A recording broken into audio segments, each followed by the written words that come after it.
What's going on, everybody? This is another episode of What We Talking About. Again, it is me, Aaron T. Montgomery, and today the T stands for Technically Sound. My friend over there, introduce yourself, please. Donovan Woods. That's all I got. That's me. All right. Well, Donnie, tonight, let's talk a little bit about music, specifically two musical groups that we are beloved by us and many, Temptations and New Edition. Specifically, we're going to talk about the movies that told their story, the biopics, or is it biopics? Which one is it? Nothing? No? Okay. I'll leave you out there for yourself. Yep. All okay. right. Appreciate that. Let's talk about which biopic we enjoyed more. You committed to this the rest of the episode, but go ahead. Biopic. I got you. I'm going to keep it in mind. Which one did we enjoy more? We have, they came out in different years. They came out, I would say they came out in there were many biopics beforehand that led up to these. Just to run through a few that we know. You had the Ray, of course, the great, with Jamie Foxx playing a great role. You had What's Love Got to Do with It? You had La Bamba in later years, or more recently, Get On Up, the one about James Brown with the late Chadwick Boseman. Notorious, of course, about B.I.G.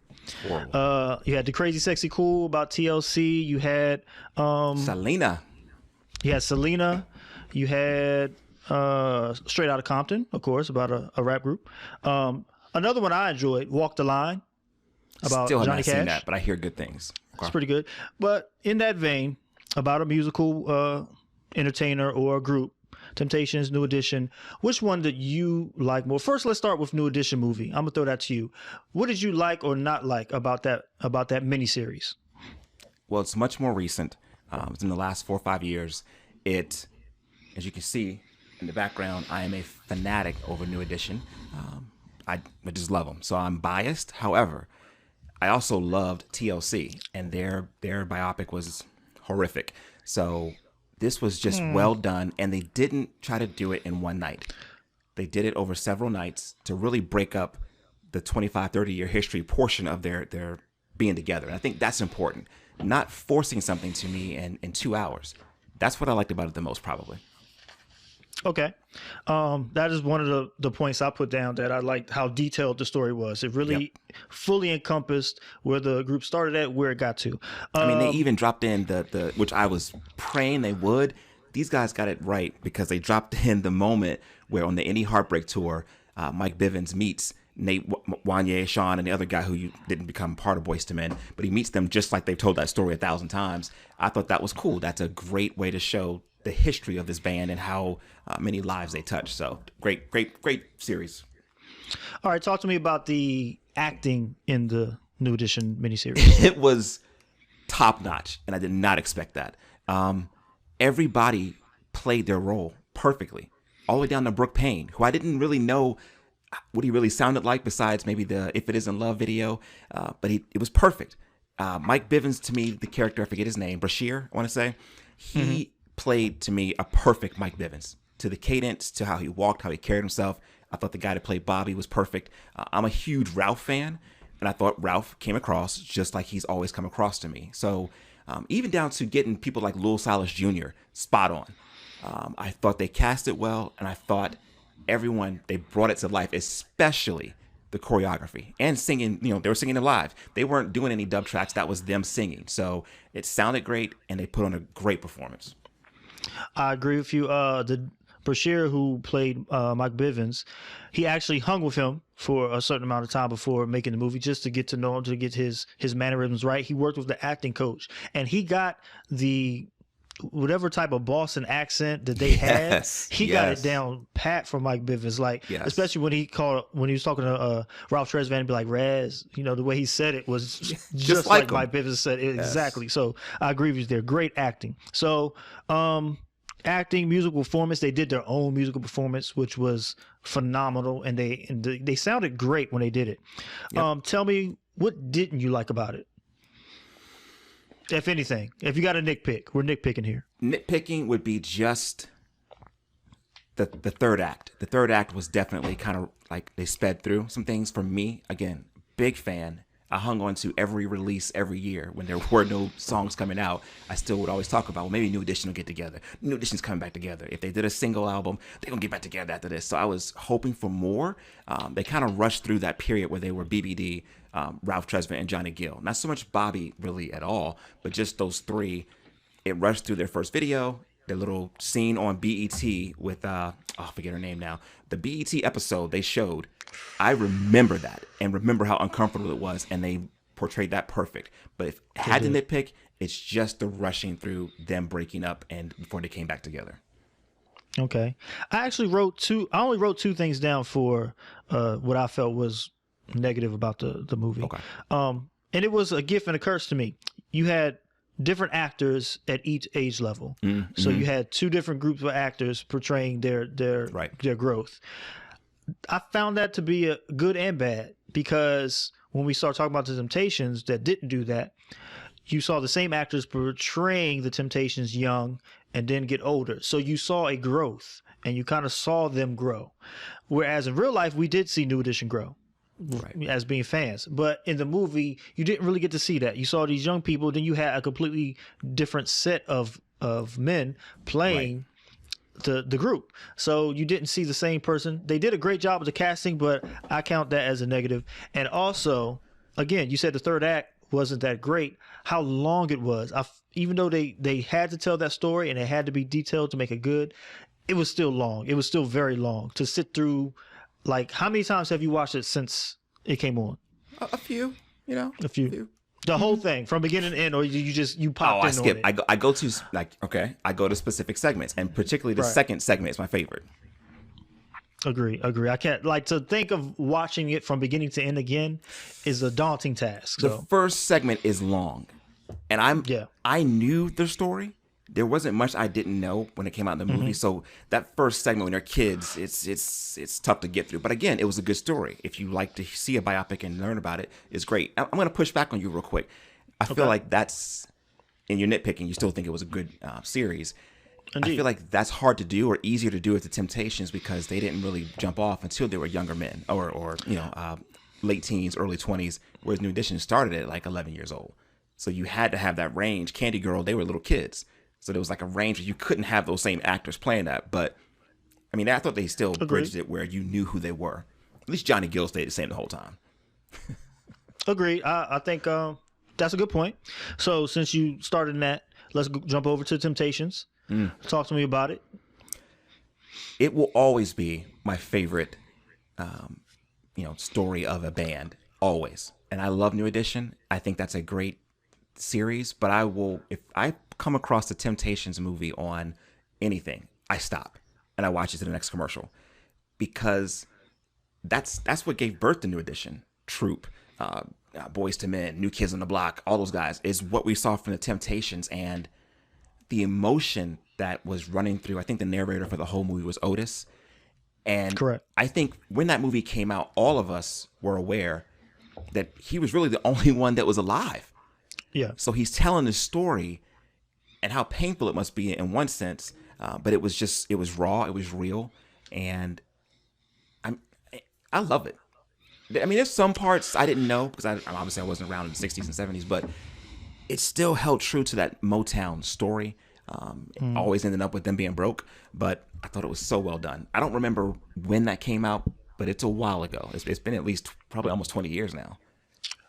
Definitely. It was before. Well, I don't know if 20 years. It might not have been 20 years. It might be a little less than that. Research that for you. It might be like 2004 or 5. I want to say. Okay. But I will agree with you. I love it. I actually own it on DVD. Okay. It just touched me differently. Maybe because it went back to my childhood, growing up listening to the Temptations, because obviously my parents were a fan of the Motown sound. But as a movie, again, it's told from Otis Williams' viewpoint, really, because it's based on the book that he wrote about. Right. But it had a good screenwriting. It had good directing. The acting in it was very good for the main players. Yep. I liked how they developed the story. because like you said, even though they didn't have success early on, they went back to how they started out early on, to doo-wop on the corner at high school, just trying to get a name and then But get it picked wasn't up there and too get seen. long. I like that Correct. about it. It moved on. It did. It moved on quickly. I like from an early age showing the struggle, because they didn't get, like you said, they didn't get hot right away. They had they had ups and downs. They won a contest here, then they get signed to a bad deal, to a bad Right. manager who's Right. taking money and charging them for things they ain't know nothing about the business at all. Right. And then they finally get on with Motown. And even after getting on with Motown, no Still got success 'em. early on until Still they got got the right song. Even though they could sing, they could dance, they had to have that hit. So I like that the music speaks for itself. So those are the things I loved about it. And I think it was very true to the things my parents and uncle, people who love music, had told me about the Temptations. That you had Rogier, I want to say, was one of the writers. You had the Funk Brothers that did like all the music for everybody.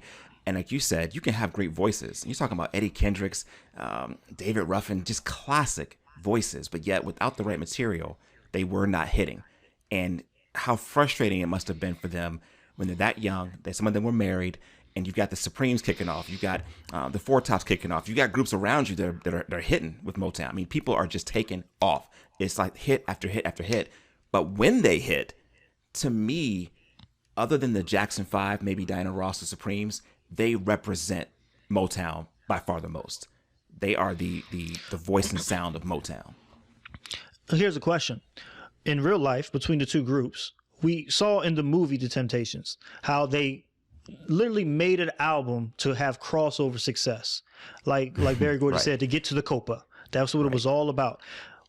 Did New Edition ever do that? Did New Edition ever cross over to out of the urban box to mainstream or that's- pop? No, and that hurt them. It really did, because this has nothing to do with race. It has to do with opportunity. It has to do with right management and having a manager who understands that you need to cross over if you're going to be successful without losing who you are. And they didn't do it. But then you have a group like New Kids on the Block, who I remember hearing "Please Don't Go Girl" in the car. And in my mind, I'm going, did New Edition have a new album? Like, that's got to be Ralph Tresvant. I mean, who else is singing like that? And to find out it's, 5 white kids from Boston, I'm like, they're from the same area. How can they have not, and just to know it's all about who you're working with and the bigger picture. I think the crossover did not happen for New Edition, but it happened for Bobby Brown and BBD. Those two entities from that group definitely hit for the crossover audience. Okay, I can understand where you're coming from with that. Just get back to the Temptations real quick. Some of the things I didn't like about that it was a miniseries as well. Oh, by the way, 1998, 22 years. Wow, a long time, Yeah. longer than I thought. Yeah. So the miniseries looked like a miniseries. It looked like a made-for-TV production. Whereas I can say that the New Edition miniseries could have been a movie. Like the production value of it, it could have been a movie if they would have to shorten it. But that's why they went to Well, they miniseries. wouldn't have to route. shorten They it. didn't want to They shorten got to get it off BET, where there's a commercial every 35 seconds. So, But Gotta they pay would for have it. to shorten it. Come on, they would have to shorten it a little bit. It was 3 parts. It was like 6 hours of filming. but movie. That being said, of the two of us, I'm definitely the bigger fan. And for me, I couldn't get enough. Now, again, going back and watching it, I skip. But for me, when it was live and I'm watching it, it couldn't have been long enough. And they were doing things. They actually show the Landover, Maryland concert, which was my first concert that I was at. The Any Heartbreak Tour, they showed the Landover concert. They do, forget what song it did. Forget. But anyway, the point is, being there, remembering being there in 1988, 11 years old, my first concert, fell in love with New Edition. Like you're 11 years old. I wasn't hearing all the other albums with Delicious and Candy Girl. I had to go back to my research, and I loved New Edition because they were my Temptations. Everything I heard about the Jackson 5 and Temps and Four Tops, this was mine. And what's unique? I don't want to just go too far away, but what's unique to me about New Edition, regardless of their crossover appeal or not, is to this day I still don't think there's ever been an urban group, a soul group that was able to break up and have individual success. I don't know many pop or any other alt culture groups that break up and have the success No. that New Edition had. It's usually just one, like the lead singer goes on to more success and everybody else gets left behind. Do you think they did a good enough job showing how big Indie Heartbreak was as an album? No. It's a classic album. No, they put the numbers out there. They tried to do that, but for kids who like R&B music, because living in Northern Virginia, I want to say WPGC was one of the first urban radio stations that came out like in the mid 80s, maybe 87ish, and to have a station that was playing our kind of music that I preferred, and they were on time with that album, If It Isn't Love, and the video alone is probably just a classic. The choreography, what they're wearing, I've seen so many people try to redo that thing, and it's just because it's so smooth, and that's really the tragedy of New Edition. Whereas the Temptations are legends. Maybe they may not have gotten all their money, but they're legends. New Edition never got that shine that they deserved, but they were definitely that group for my generation. Okay. Just to wrap up the Temptations, one last negative I'll put out there is they didn't show everybody's growth in that movie, whereas you saw everything that happened to every member of New Edition. You saw Ricky Bell have his downfall with addiction. You saw Bobby Brown, but all you knew what happened to him. You saw Ralph. You saw Ronnie at sitting in the seminar for real estate. Right. You saw all that. You saw Mike, take off into production and setting up his own company and stuff like that. The Temptations, you didn't see that. You saw with the Temptations, you saw the downfall of David, Paul. You saw Melvin die. You saw Otis. So go back. I think you're making a good point. Go back to, because we're rushing through it now. The passing, to me, the most touching one was I didn't know anything about Paul. Knew nothing into that movie, and he became one of my favorite Temptations. And like you said, they didn't show that build up as to what was driving this guy who didn't want to drink at all to becoming that much of an alcoholic. They showed it slowly, but again, that's the difference between something that looks like a movie and something that's made for TV. They showed sporadically, as they're going back to the exact same school every year to perform, him drinking milk and then drinking alcohol, and then he's a full blown alcoholic. Correct. They never really delved into what happened to Eddie. Like, no. He was upset. He leaves the group. They perform again together, and then he's gone. Like they reference him at the dinner table at the end, right? Correct. Like, what was it that got Eddie? And I felt that was a disgrace, disservice. And he's one of the major voices of the '70s movement, and definitely, yeah. And that's another thing. Temptations, I would say might be the biggest reason why it's more beloved to me. It had memorable lines in it. Without the negative, you have David Ruffin saying, "Ain't nobody coming to see you, Otis." Like, yes, and I just saw in an interview, Leon did in an interview. He said that was an ad lib. Like, he just said that, and they kept it in. It was so perfect. When he's in the car with his drug dealer, after he makes them introduce them as David Ruffin and Temptation, he's like, "David Ruffin and what's their name?" Like, that's hilarious. And they laugh, and they just crack up laughing. But yeah, so that to me, that made it a better movie to me. It's more memorable, in my opinion. I think when you have all 6 members of New Edition alive, they can make sure the story's told right. Correct. Otis being the only one alive, I'm sorry, there's no way in the world that was spot on. It was not told from Otis's point of view. And after the miniseries was made, he got sued literally by everybody's family. Melvin's family sued him. Besides David's Melvin, family sued him. He kind of poo-pooed on everybody's life. So a little bit, but even Melvin's mother sued because good for her. Blue didn't die that way. Like, they make him look like he rolled into the kitchen and died, and just never came he had back. Many strokes, and he was in the Correct. hospital. Cedars-Sinai, to one of the best hospitals in the country.